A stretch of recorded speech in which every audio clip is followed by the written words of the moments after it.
Hello students, welcome to the next lecture series of basic electrical engineering. So by the last class we are completed the completely what is the DC circuits. So that is what we are completed. So with the problems also I covered. Now we will start the what is the AC fundamentals. So actually it starts with the generation of a sinusoidal voltage, frequency of generated voltage, what is the definition of the average value, root mean square value, form factor and peak factor, sinusoidally varying voltage, current and phasor representation of the alternating quantities. This is the topics are there in the AC fundamentals. So let us discuss that topics. So before going to that, what is the meaning of this AC? So what is the difference between that AC and DC we will see, and also what is the advantages of AC and DC we will see. So here so last class we have seen that DC circuits. So DC circuits we have seen, so actually it is consisting of only resistors. So whenever it is taken with AC, first of all AC means alternating current. Here the meaning is that what is the definition is alternating current. So this is the alternating current circuits. So first of all I will give the definition of this alternating quantity. What is the definition of the alternating quantity? The quantity which is having the instantaneous values at different instant of times. That type of quantities we can call it as the alternating quantities. So we can represent these alternating quantities mathematically also. So mathematically we will represent the alternating quantities by using a sinusoidal signal.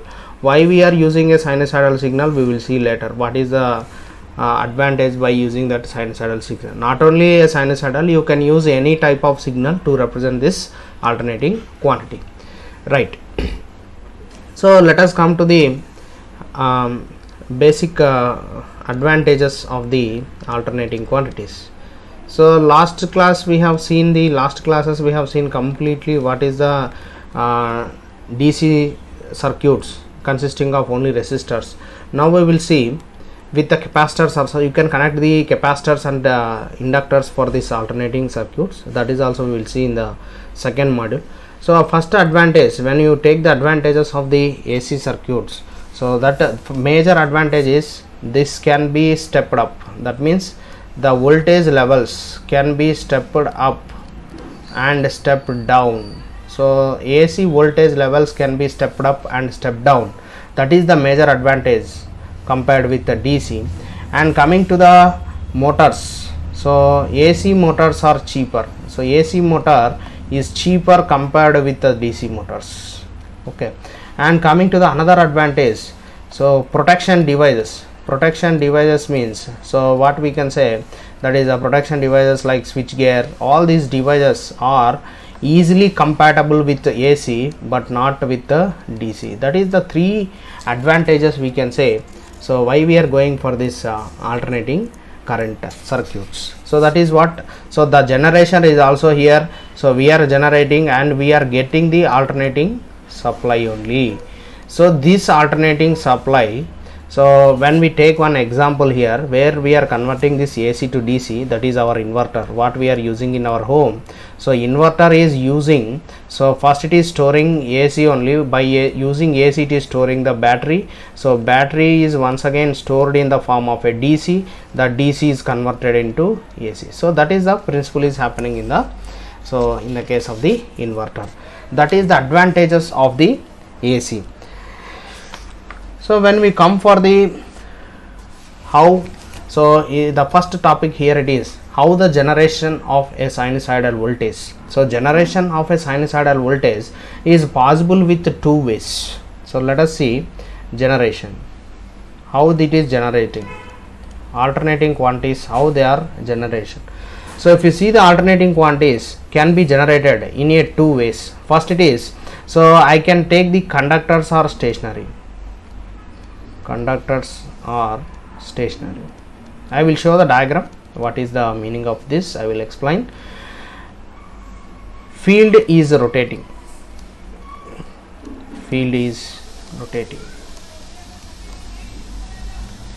Second one, second possibility here, exactly opposite of that. So conductors are rotating,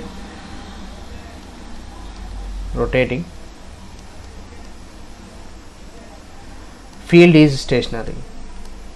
So these are the two possibilities we can see the alternating quantities are generated.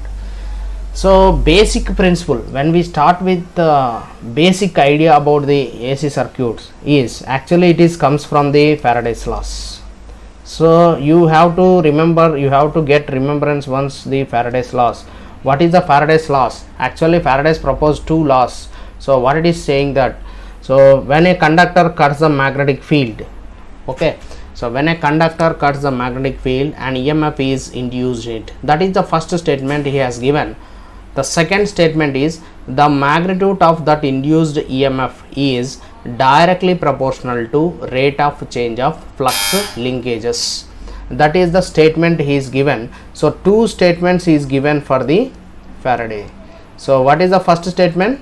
First statement is saying that when a conductor cuts the magnetic field, EMF will be induced in it. That's all. Second statement is saying that when a conductor cuts the magnetic field, EMF is induced in it. Second statement is saying that the magnitude of that induced EMF is directly proportional to rate of change of flux linkages. So that means, so the statement is saying that d lambda divided by dt, where lambda I can say it as the flux linkages. So flux linking with that conductor is changing. So that is what we are seeing. That is what we are seeing with the Faraday's laws. So two statements I have given Faraday's laws. So what are the essential parts required? So let us see essential parts which are required for this generation of a sinusoidal. So what are the parts we require? So I am saying that here we require conductors, we require field. So for production of field we require the one equipment. For the production of this, for that means keeping the conductors, we require another part. So there are field should be compulsory and conductor, and third one is we require that is a cutting action between these two, that is a conductor cutting action between these two. So these are the three essential parts which are required for the production of the AC voltages. Let us see the diagram. I think so you are able to see the diagram very clearly. Here the diagram is, so just I mentioned here, so just I am showing. So this is the north pole, this is the south pole. Okay, it is missed here. Okay, this is the north pole and south pole. So always you know that this from the north pole to south pole, the magnetic flux lines are traveling here. The flux lines always will travels from where to where, that is from north pole to south pole, that is north pole to south pole here. So this blue arrow marks are indicating this the magnetic flux line, and the magnetic poles it is showing here. And here, so what are the type of magnets we can use? Here we can use two types of magnets, that is permanent magnets are there, or you can use electromagnets. You can use the electromagnets also.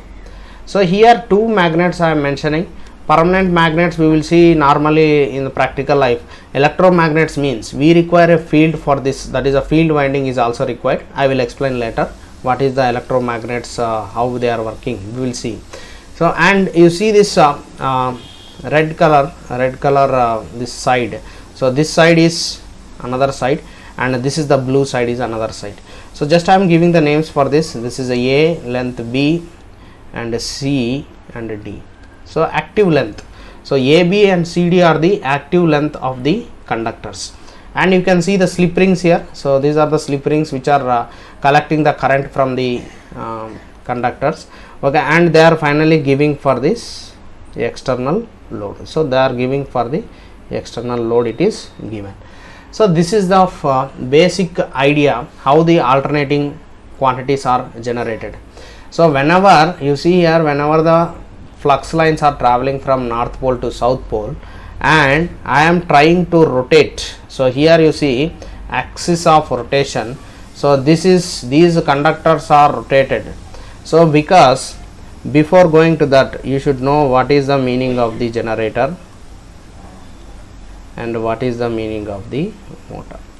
Motor practically we will see in our house. So what is the input you are giving for the motor? That is the electrical energy. And what is the output you are getting? The mechanical energy. What is this mechanical energy? Water is lifted. Water lifted from ground levels to your tank. Okay. So from ground levels the water is lifted to finally to your tank. That is the mechanical work it is doing by the motor. Let us see the generator also. Nowadays generators are not there, but still we are using generators for the shopping malls, cinema theaters, like that. Some areas we require some generators, and generating stations also we require this generator. For the generators you have to give exactly opposite. First you have to give the mechanical energy as the input, and you have to get the electrical, you will get the electrical energy as the output. So that is the case here. So now we are dealing with the AC generator. So you have to give some mechanical energy as the input.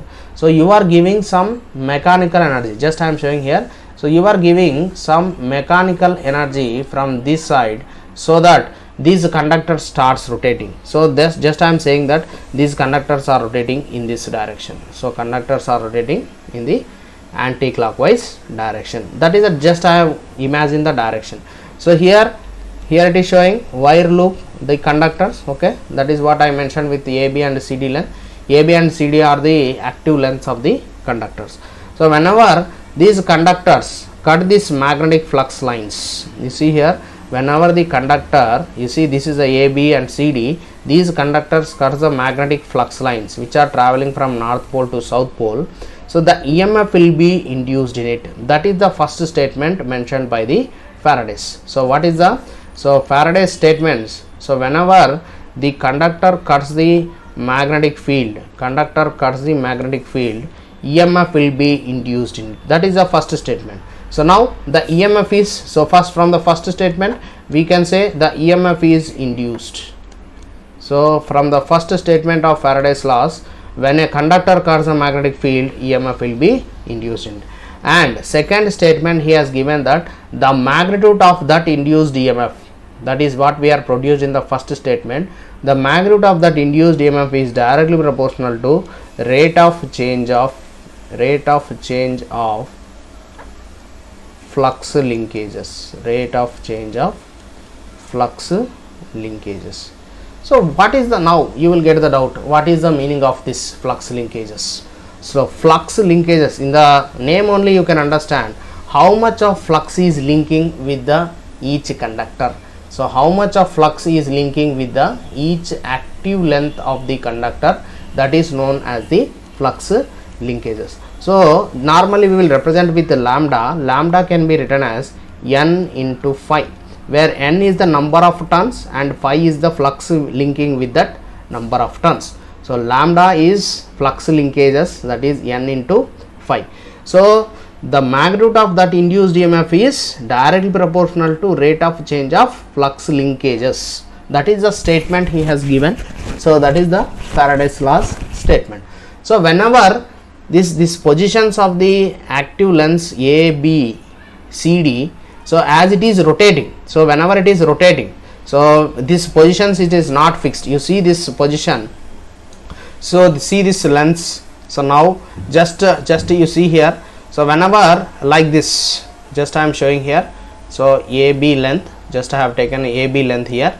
So whenever AB length is exactly in parallel with this flux lines, so these are the flux lines, so whenever this AB active length of the conductor is exactly in parallel with the flux lines, there is no cutting action is taking place. That's why the induced EMF at this position is 0. So that is the induced EMF is showing it is 0 at this position. Second, let us take the second position here. So at the first position you are getting 0 here. Whenever you see the second position, just I have rotated the conductors, so in the anti-clockwise direction. So in this position if you observe, so this flux lines as well as these conductors conductor AB length. If you observe conductor AB length, the conductor length is like this. This is the AB length of the conductor and the flux line. They both are exactly perpendicular with each other. So that's why you are getting the induced EMF is maximum. So that's why at the second position you are getting the induced EMF is maximum. Once again you see the third position, once again the EMF will be becoming 0 because just the position of A is changed to downwards and position of B is changed to upwards. That is the change. But when you observe the position of the active length of the conductor, once again it is parallel with respect to the flux lines. That's why induced EMF at the third position is also 0. So this is the position of the, just I have taken only one side, that is a conductor active length. Okay, so you can take CD also, no problem. Once again you see here, but you see here this one, see this fourth position. When you see the fourth position, previously A is present on the left hand side, B is present on the right hand side. So now it is shifted to B comes to left hand side, A comes to right hand side. So that means the conductor position is changed. So that's why you are getting a negative induced EMF. But these flux lines as well as the conductors, they both are once again in parallel only. But when you observe the position of the active length of the conductors AB, they are changed. That's why the induced EMF is of a negative value and it is of a negative maximum here at the position 4. So just I will give the numbers here. This is the first position and this is the second position and this is the third, this is the fourth and this is the fifth. So let us give the numbers here also, 1, 2, 3, 4 and 5.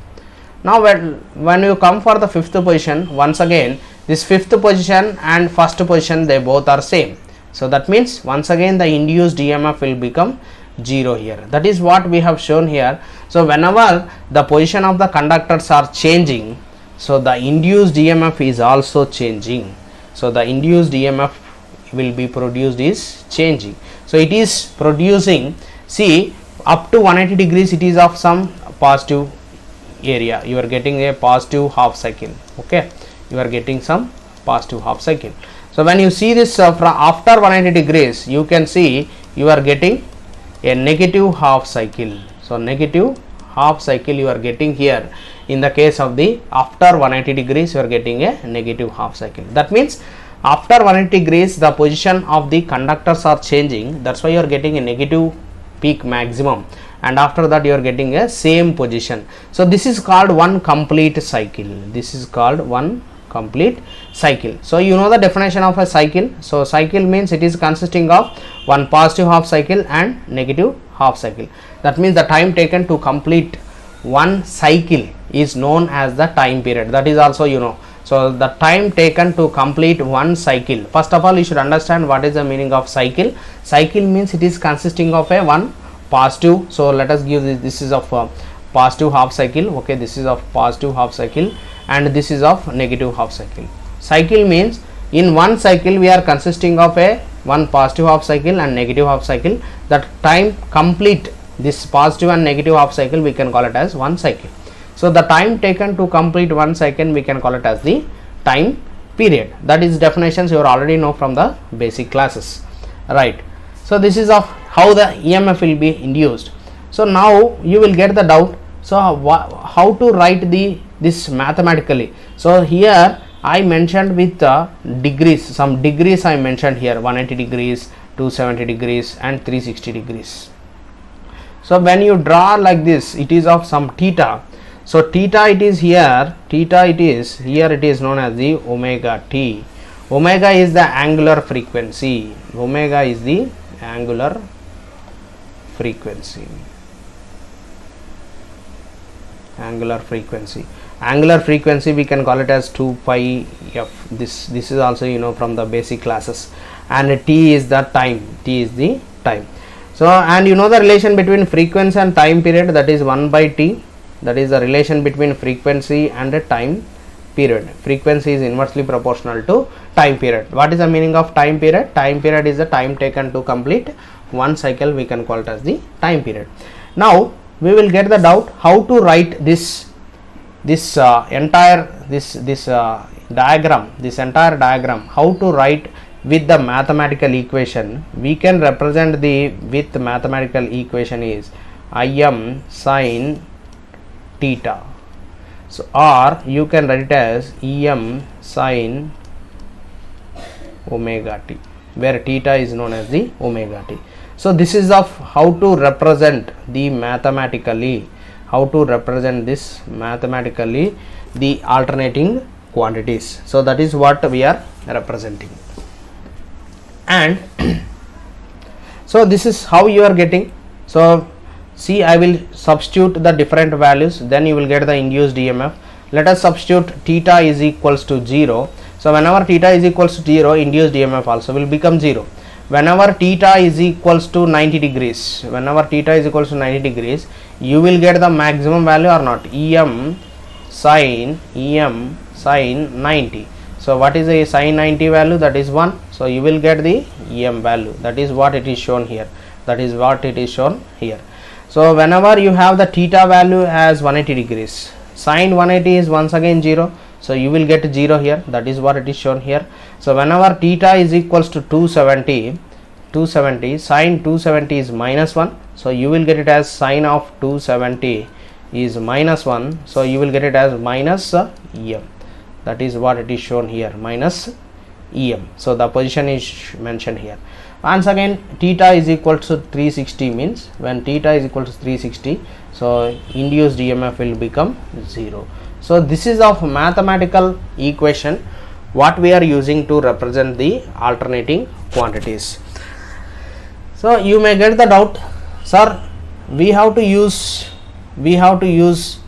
only the alternating quantities. So you will get the doubt, alternating quantities can be represented with only sinusoidal signal. No, you can represent with any signal. It may be a square signal, it may be a triangular signal, you can represent. So whatever it may be, it should be a time variant. With respect to time, you have different values. So sinusoidal we are representing, but sinusoidal was very popular. So there are some reasons why we are using a sinusoidal signals. So there are some why we are going, that answer also I will give here, why we are going for a sinusoidal signal. So in AC machines and transformers, sinusoidal voltages produces least iron and copper losses. Whenever you take a sinusoidal signal, so in transformers and AC machines, it will produce as the least iron and copper losses. That's why we are representing with the, so with the representation with sinusoidal signal. Another advantage we have, so they are producing sinusoidal voltages and currents, they are producing a least disturbance with respect to the telephone lines. They are producing the least disturbance with the, so nowadays the communication lines are going in parallel with the power supply lines. So because of that, so in India just we are having a overhead system. So because of that, so when it is a underground system there is no problem, but when it is going to overhead system, so there are, India is overhead system, we are seeing all communication lines as well as the power lines, they both are traveling in parallel. So in when we take a sinusoidal signal, they will produce least disturbance in the telephone lines or communication lines. And another is also produces, it is also produces the least disturbance in electrical circuit as well as the smooth and efficient waveform. That's why we are preferably we are going for a sinusoidal signals. That's why we are going preferably a sinusoidal signal instead of the square or triangular. So it is also having different values. Triangular also it is having its own values, triangular, square also it is having different values. So but preferably we are going for the sinusoidal signal. So I already explained why we are going for a sinusoidal signal. Now see here, now this second method I have shown here. So where we will use this first method, conductors are stationary, field is rotating. This we are using for the AC generators. this method we are using for the AC generator. This method normally we will use for the DC generators. So AC generators are having field is rotating, conductors are stationary. That is also we will see in the fifth module. So fifth module is dealing with the AC machines. There it is showing that how the field is rotating, conductors are stationary in AC generators or AC motors. So in the DC generators we will see in the fourth module. So conductors are rotating, field is stationary. So that is what we have shown here. So that is what we have shown here. The second method I explained here. So here field is stationary, here the conductors are rotating. Okay, field is stationary, field is traveling from north pole to south pole, but the conductors are rotating in a anti-clockwise direction. That is what I have shown here.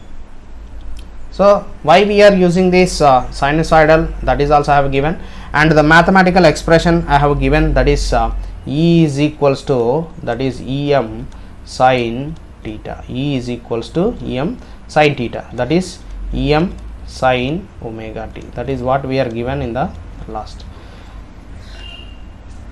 So that's all for today's class. We will stop for here. Next we will start with what is the different terminology we are going to use for representation of the alternating quantities. Okay, thank you very much.